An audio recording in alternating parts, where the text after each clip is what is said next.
Sveiki! Te Jūlija Puķe.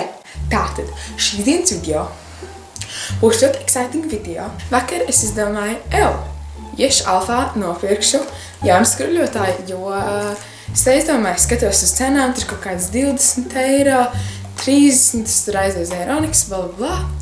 Ierimčikā 9,99. Ko es nopirku? 9,99. Bišķi palasīsim, par kas tad ir tāds teikts. Soft touch housing, kas nozīmē, ka šim te skruļotājiem ir ļoti tāds maigs pieskāriens. Instrukcijas te nav. Tāds maziņš. Viņam ir šis te. Nāciet šurpu.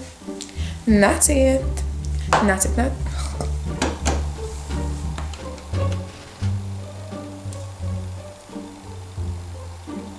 Jā, viņš silst, jo man bišķu deg roka. Es izmēģināšu tagad vienu strand.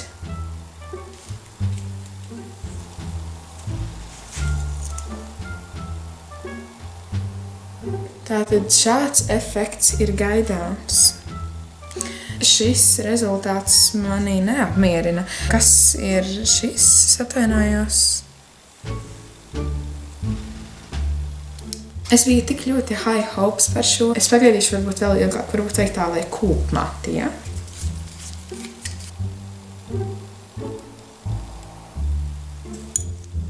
Nu, jā, laikam jāliek ir uz kaut kādu stundu, lai viņi iznāktu curly man. Ieteikt jums nopirkt. Personīgi mans iepriekšējais skruļotājs bija saplīsis, jo es viņu nejauši saplēsu. Ak, vai man nejauši izkrita šitās skrūvītes ārā. Tas ir tik nejauši bija. Jā, viens. Nu, vat vāks. Īsti nezinu, kāda šim video bija jēga, bet īsti nezinu, vai es to liks YouTube, ja likšu, tad es ļoti atvainojos. Ja kas 10,000 subscriberi nāk vējas pārniem.